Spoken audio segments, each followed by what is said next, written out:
It was a cold December night in 1773. In Boston Harbor, something remarkable happened. Colonists, angry and determined, took action. They dumped 342 chests of tea belonging to the East India Company. The value of this tea was immense. Over $1 million in today's money. This act was not just about tea. Imagine chest after chest, heavy and full, lifted by determined hands, smashed open with axes, then heaved over the sides of 3 ships. The tea leaves mixed with the salty water, creating a strange brown stain in the harbor. This was a deliberate act of destruction, a protest against what many felt was tyranny. It was a bold statement against a powerful empire. The night was quiet, except for the sounds of work. The thud of axes, the splash of chests hitting the water. The men involved knew the risks. They were defying the British crown. Yet, they believed it was necessary. Their actions would echo far beyond Boston, igniting a firestorm of change. This single event, the Boston Tea Party, was pivotal. It became a symbol of American resistance, a clear sign that patience was wearing thin. The relationship between Britain and its colonies was fragile. This act pushed it closer to the breaking point. A revolution was not yet declared, but the seeds were deeply sown that night. The path ahead would be long and difficult. It started with a harbor full of tea. The Boston Tea Party was a spark that ignited a revolution. The trouble had been brewing for some time.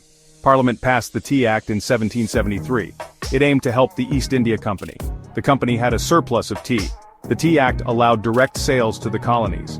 This bypassed colonial merchants. Many saw it as an attempt to undermine them. Local tea smugglers faced new competition. The core issue was the principle of taxation. The Tea Act maintained a small duty. Colonists believed Parliament had no right to tax them. No taxation without representation was their cry. The Tea Act upheld this tax. It seemed like a clever way to make them accept it. So, the cheaper tea was not seen as a benefit, it was viewed as a trick. A way to make colonists accept Parliament's taxing power. If they bought the tea, they accepted the tax. This was unacceptable to many. The anger was not just about the price of tea, it was about rights and self-governance.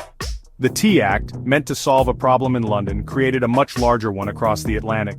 It poured fuel on an already smoldering fire. The seeds of discontent were sown. The colonists' resistance was about to take a dramatic turn. The stage was set for a confrontation. News of the Tea Act spread quickly. The reaction was one of widespread alarm. Patriots like Samuel Adams in Boston spoke out. They argued passionately against the act. They saw it as another step by Britain to control colonial affairs. Town meetings became forums for heated debate. In Boston, Faneuil Hall buzzed with angry voices. Speakers denounced the Tea Act as unconstitutional. They declared it a threat to American freedom. Pamphlets and newspapers carried these arguments. The message was clear: resist this new law. Do not allow the duty tea to be landed or sold. This was a matter of principle, not price. The slogan, "No taxation without representation," gained new power. Colonists believed they were British subjects with the rights of Englishmen. One of those rights was to be taxed only by their own consent, given through their elected representatives. Since they had no members in the British Parliament, they argued Parliament could not tax them directly. The Tea Act seemed to mock this fundamental belief. It was a clever scheme to make colonists swallow the bitter pill of parliamentary taxation. But many were not tempted. They saw the danger and understood what was at stake. The resistance was not just about tea, it was about the future of self-government in America. In late autumn 1773, tea ships sailed to major colonial ports. The Dartmouth arrived in Boston on November 28 with 114 chests of tea. Soon after, the Eleanor and Beaver arrived. The Beaver was quarantined due to smallpox. The arrival of these ships escalated tensions. Customs duties had to be paid within 20 days, or the cargo could be seized. Governor Hutchinson insisted the tea be unloaded and duties paid. The Sons of Liberty, led by Samuel Adams and John Hancock, opposed this. Mass meetings demanded the tea ships return to England. The deadline for the Dartmouth was December 17th. The atmosphere in Boston grew more charged each day. A confrontation appeared inevitable. The final day arrived, December 16, 1773. A massive meeting took place at the Old South Meeting House. Thousands gathered, anxious and expectant. Samuel Adams addressed the crowd. He announced that Governor Hutchinson remained firm. The governor would not allow the ships to depart. The tea would have to be landed. A sense of frustration filled the air. It seemed all legal means of protest were exhausted. As the meeting neared its end, a signal was given. Some accounts say Samuel Adams declared, "This meeting can do nothing more to save the country." Whether he said those exact words is debated, but the meaning was clear to those present. It was time for action. From the back of the meeting house, war whoops were heard. A group of men, some disguised, moved towards the door. The crowd followed them out into the twilight. They headed towards Griffin's Wharf, where the tea ships lay. The men who would board the ships were a mixed group. Artisans, merchants, farmers, apprentices, estimates vary, but perhaps 60 to 100 men. Many had disguised themselves as Mohawk Indians. They wore blankets and painted their faces. This disguise was partly practical, helping to conceal their identities.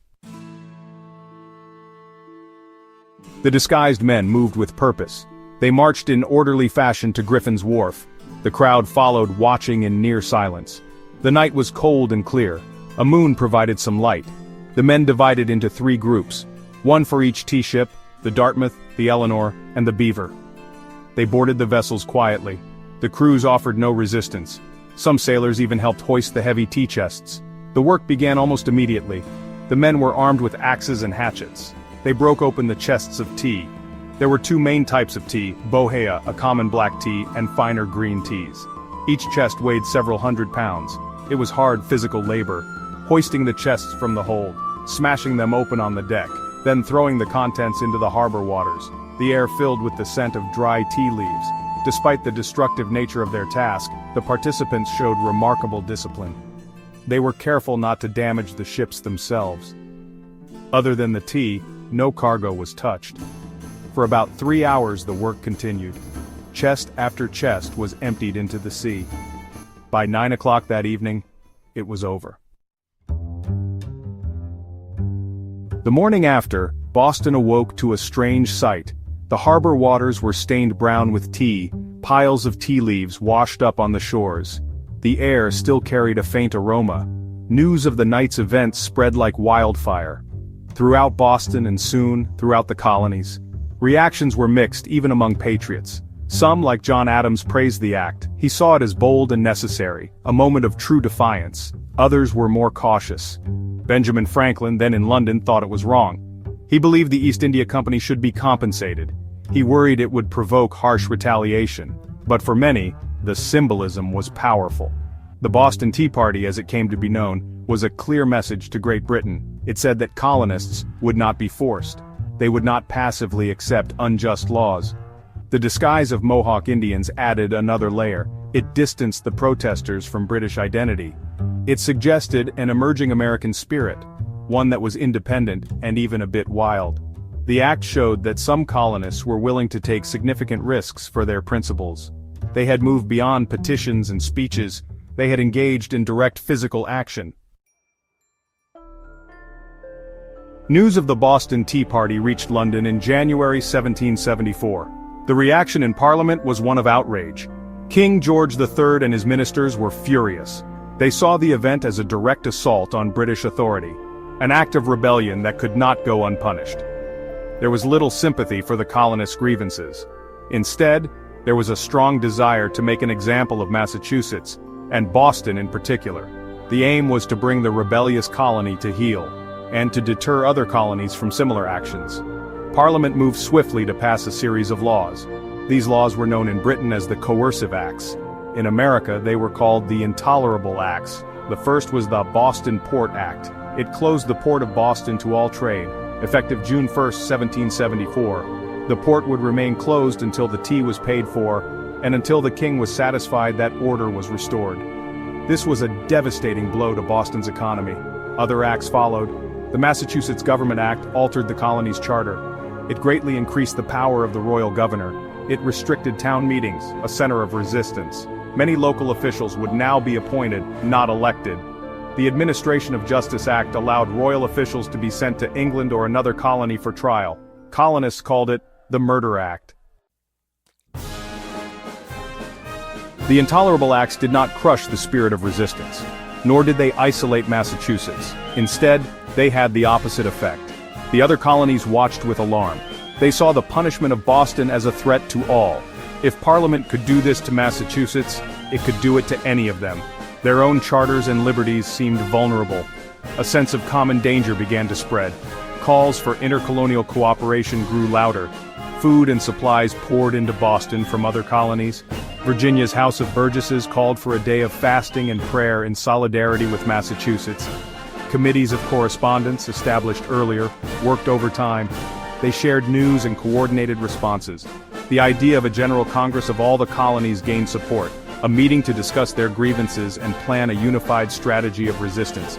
The intolerable acts meant to divide were actually uniting. They pushed the colonies closer together.